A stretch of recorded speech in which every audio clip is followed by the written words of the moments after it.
Another way to teach the Enneagram and to organize information about the numbers is to look at something called stances. Now, in the previous short video, I told you there was 3 ways that we viewed the world, that we took in information about the world: through feeling, through thinking, or through doing. And we all have a preference, all have a way that we use most often. For me, for example, as a 4, I'm feeling dominant. And then next behind that, we all use another one of those 3 centers kind of as the support. As a 4, my support number is the thinking. So I'm feeling dominant, I support that with thinking. Each Enneagram number also has one center of intelligence, either feeling, thinking, or doing, that they kind of forget about. It just gets sort of left behind. We forget to use it. We haven't built the muscle of using it so much. For me as a 4, that's doing.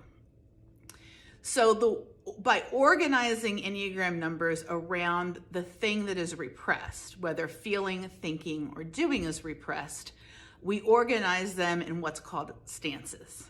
And what that means is your number, and the other 2 numbers, so 3 numbers total in each stance, all share a tendency to repress either thinking, feeling, or doing.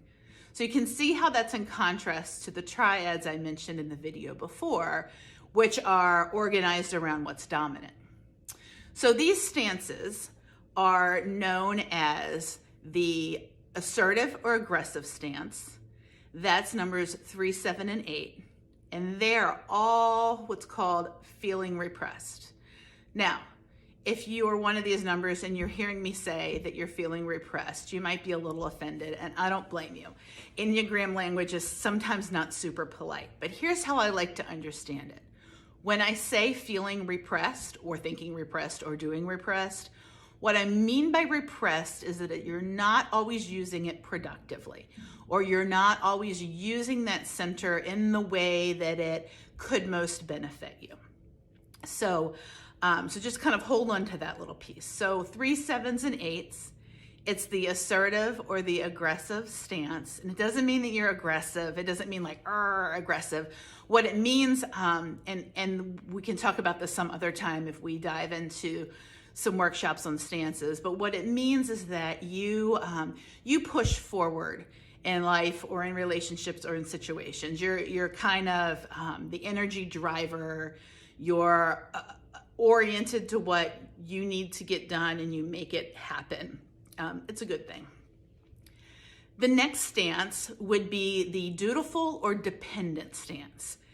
And these are 1s, 2s, and 6s, and they're thinking repressed. Again, Enneagram language is rude.